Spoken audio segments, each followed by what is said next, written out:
Olá! Esse é o nosso vídeo com o tema Síndromes pós-Covid e o papel da integralidade. Começaremos apresentando o conceito de integralidade. A integralidade, enquanto princípio do Sistema Único de Saúde, procura assegurar ao usuário uma assistência à saúde que ultrapasse a prática curativa, abrangendo o indivíduo em todos os níveis de atenção e considerando-o como um ser holístico e biopsicossocial, buscando a compreensão e a subjetividade do ser humano a ser cuidado. Assim, a integralidade baseia-se em ações de promoção, prevenção de agravos e recuperação da saúde, de modo individual e coletivo, tendo a necessidade de uma articulação entre os diversos membros da equipe multiprofissional. Na sequência, apresentaremos o caso clínico escolhido, correlacionando-o com o Plano Terapêutico Singular, o PTS, e a linha de cuidados. A paciente MIGLS adentrou no pronto-socorro do Hospital da Força Armada de São Paulo, vinculado aos serviços das Forças Armadas, o qual pertence à rede de atenção às urgências e emergências. Essa rede de atenção é complexa e atende diferentes condições, e é composta por diferentes pontos de atenção. Portanto, é necessário que haja uma articulação entre esses componentes para que o cuidado seja integrado, dentre estes o acolhimento, a qualificação profissional, a informação e a regulação de acesso devem estar presentes. Essa rede de atenção tem como objetivo principal reordenar a atenção à saúde em situações de urgência e emergência de forma alinhada com a atenção básica. A seguir, existem algumas estratégias que são destacadas. No dia 9 de 5 de 2020, MIGLS procurou o serviço de saúde com febre, dispneia e tosse seca, realizando tratamento domiciliar com azitromicina, oseltamivir e dipirona cifebre. Aqui abaixo está a história prévia da nossa paciente.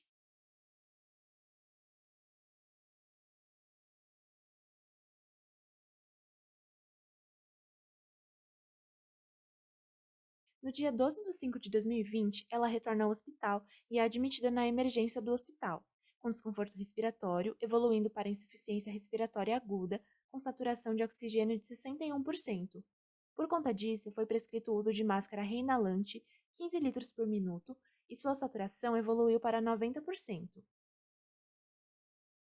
Como exames prévios foram realizados, ainda no dia 12 do 5, um exame de RT-PCR, o qual se apresentou positivo para SARS-CoV-2, e foi realizada uma tomografia de tórax, onde se constatou imagem de vidro fosco e acometimento de menos de 50% do parênquima pulmonar.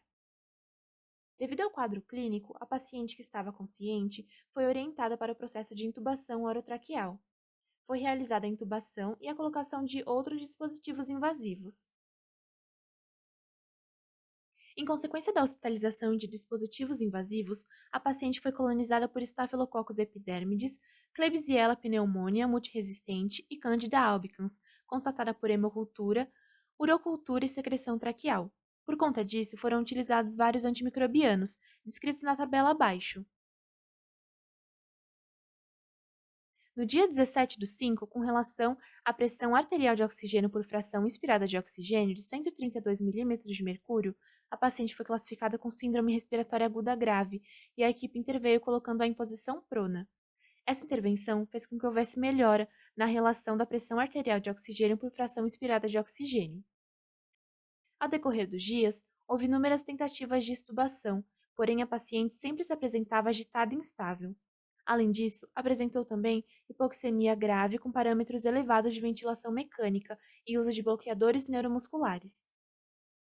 No dia 28 do 5, a paciente foi traqueostomizada. Essa intervenção ocorreu pois o tempo máximo indicado para a intubação orotraqueal é de 14 dias. Após esse período, é recomendado que se realize a traqueostomia. Com relação a esses procedimentos, os danos mais comuns causados pela intubação prolongada e posterior traqueostomia são os danos laríngeos, como lesões nas cordas vocais, estreitamento da laringe e traumas nas vias aéreas, que têm consequências diretas na vocalização, respiração e na deglutição. E é por isso que os cuidados devem envolver uma equipe multiprofissional. No dia 15 do 6, após a avaliação da fonoaudióloga, foi decidido realizar a decanulação e a colocação da válvula fonatória. No mesmo dia, recebeu alta da UTI com uso de catéter nasal de oxigênio. No dia 17 do 6, ela foi diagnosticada com polineuropatia do doente crítico, que é uma degeneração das fibras sensitivas e motoras decorrentes do uso excessivo de bloqueadores neuromusculares. Essa condição pode acarretar em um distúrbio sensitivo com gravidade variável. No caso da paciente, ela apresentou diminuição da força nos membros inferiores, apresentando força grau 1. No dia 24/6, ela evoluiu com diarreia e, consequentemente, piora da função renal. No dia 2/7, apresentou uma piora do padrão respiratório e hipotensão secundária à pneumonia, ocasionando uma nova readmissão na UTI e um novo esquema terapêutico com antibióticos. No dia 6/7, ela recebeu alta da UTI novamente, com término do tratamento com antibióticos e início da reabilitação motor e pulmonar. E por fim, no dia 10/7, a MIGLS recebeu alta hospitalar, movimentando apenas os membros superiores e com diminuição da força nos membros inferiores, em uso de cadeira de rodas e de oxigênio domiciliar. Dentro do plano de alta, foi proposto o retorno nos ambulatórios de pneumologia e fisioterapia para o acompanhamento das sequelas pulmonares e motoras. Essa atenção ambulatorial faz parte da rede de atenção às pessoas com doenças crônicas. Doenças crônicas são aquelas que apresentam início gradual, com duração longa ou incerta, que geralmente apresentam inúmeras causas, que demandam um cuidado contínuo que muitas vezes não leva à cura. A ascensão dessas doenças levou à criação do Plano de Ações Estratégicas para o enfrentamento das doenças crônicas não transmissíveis. Este visa promover o desenvolvimento e a implementação de políticas públicas efetivas, integradas, sustentáveis e baseadas em evidência para a prevenção e o cuidado das doenças crônicas não transmissíveis. Dentro desse plano, foi implementada essa rede de atenção que tem como objetivos realizar a atenção integral à saúde das pessoas com doenças crônicas em todos os pontos de atenção, fomentar a mudança no modelo de atenção à saúde por meio da qualificação da atenção integral às pessoas com doenças crônicas e da ampliação das estratégias para a promoção e prevenção da saúde. Com relação à fisiopatologia, a fisiopatologia da Covid-19 não está totalmente esclarecida. O SARS-CoV-2 adentra o corpo do indivíduo através do trato respiratório a partir dos cílios apicais, faz ligação com os receptores ECA2 presentes nos pulmões, replica-se no epitélio da mucosa respiratória e nas células epiteliais alveolares por meio dos microvírulos, e, como consequência, danificam esses tecidos. Os vírus da família coronavírus possuem uma proteína denominada proteína S, que é responsável pela comunicação com as células do agente hospedeiro, e elas possuem afinidade pelos receptores da enzima conversora de angiotensina 2, a ECA2. São as células ECA2 que iniciam a infecção. Ao ligar-se com a célula, o vírus replica poliproteínas utilizando ribossomos das células hospedeiras, podendo a replicação, entre outros processos, ocorrerem nas células epiteliais. Entretanto, vale lembrar que a resposta imunológica do hospedeiro também contribui consideravelmente para a patogênese da Covid-19. Com relação ao plano terapêutico singular, ele foi realizado seguindo 4 etapas principais: o diagnóstico, a definição de metas, a divisão de responsabilidades e a reavaliação. No caso da nossa paciente em questão, vamos apresentar o plano de reabilitação, que foi realizado pela equipe multiprofissional, uma vez que em pacientes sobreviventes ao Covid-19 é fundamental que os profissionais troquem o máximo de informações possíveis, para que o indivíduo possa retomar suas atividades diárias com qualidade de vida. Com relação à equipe de enfermagem, os profissionais realizaram a paramentação e desparamentação correta para evitar a contaminação de outros pacientes e dos profissionais. Ocorreu a humanização, principalmente a prestar algum cuidado e fazer um procedimento, mesmo que o paciente estivesse sedado, foi falado o que estava sendo feito com ele. Também foram realizados cuidados com a intubação orotraqueal, para evitar quadros infecciosos. Foi realizada a troca do ventilador quando visivelmente sujo, a higiene oral com clorexidina 0,12%, foi realizada a higiene brônquica, também foi realizada a higiene correta das mãos antes e depois de manipular o paciente e o sistema de ventilação.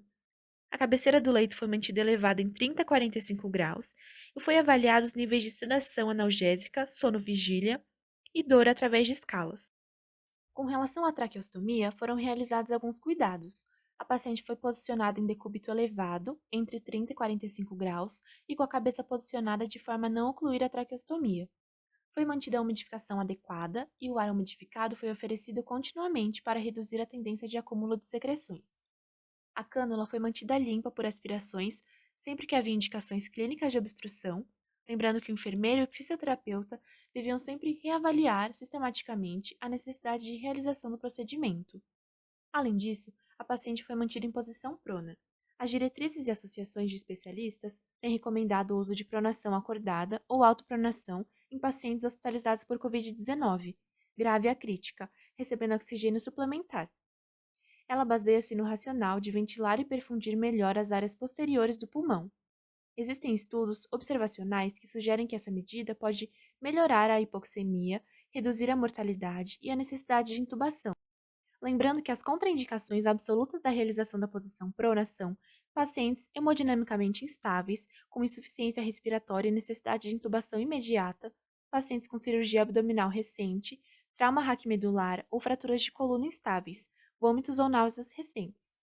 Por fim, além de todos os cuidados realizados anteriormente, foi de extrema importância a comunicação eficaz da equipe de enfermagem com a família, através de boletins diários de como estava o quadro clínico da paciente, e linguagem acessível para informar os entes queridos e tranquilizá-los, e durante a recuperação, na medida do possível, foram realizadas ligações e chamadas de vídeo. Com relação à equipe médica, foram prescritos diversos cuidados, como os mencionados na linha de cuidado.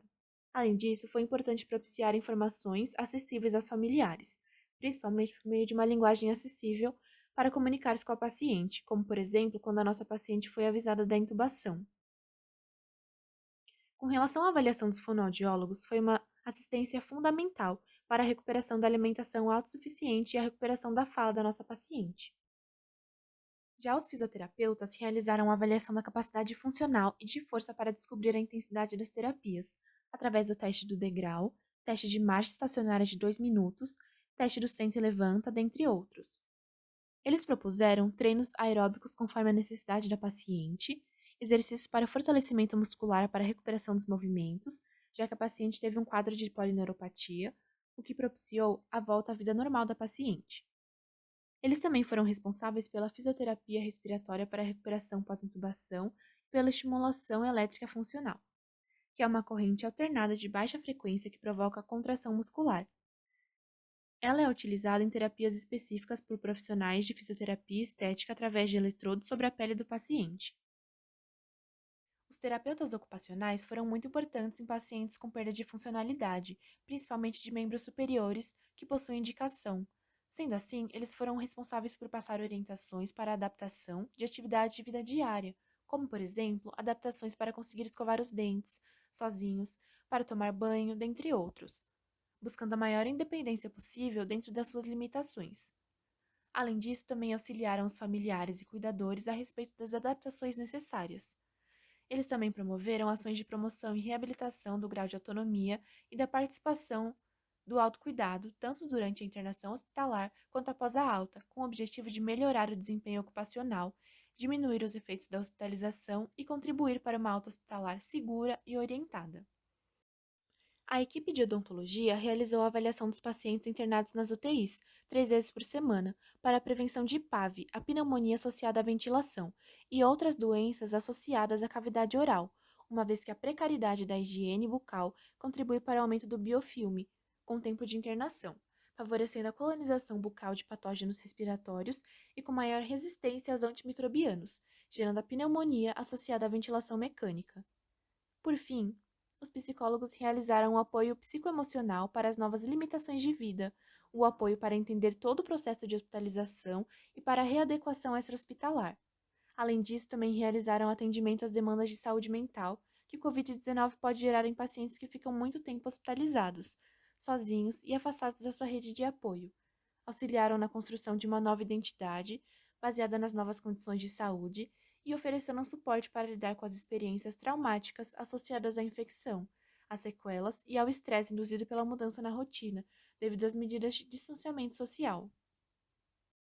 Para finalizar o nosso vídeo, vamos falar sobre as 3 dimensões de integralidade propostas por Matos e Pinheiro. A primeira dimensão se relaciona à prática dos profissionais de saúde. Dessa forma, correlacionando com o nosso caso, podemos citar as ações realizadas pelas equipes no plano terapêutico singular e todos os procedimentos assistenciais que foram realizados durante o caso e que foram mencionados anteriormente na linha de cuidado. A segunda dimensão se relaciona com a organização dos serviços de saúde. Dentro desse conceito, podemos destacar a linha de cuidados que foi realizada, com ênfase para o trabalho da equipe multiprofissional, que visou atender todas as necessidades biopsicossociais da paciente, sempre com um olhar holístico e humanizado. E, por fim, a última dimensão se relaciona às respostas governamentais aos problemas de saúde. Correlacionando com o nosso caso clínico, podemos observar que após o governo federal declarar estado de calamidade pública no Brasil, no dia 20 de março de 2020, uma série de políticas públicas foram adotadas, como na área econômica, foi estabelecido o adiantamento do benefício previdenciário, realocações de despesas para a área da saúde e benefício de ajuda temporária àqueles mais vulneráveis. Além disso, foi decretado o distanciamento social e fechamento do serviço não essencial, de acordo com a situação epidemiológica, para não sobrecarregar o Sistema Único de Saúde. Outra ação adotada foi o compromisso com a vacinação de todos os brasileiros de acordo com os grupos prioritários.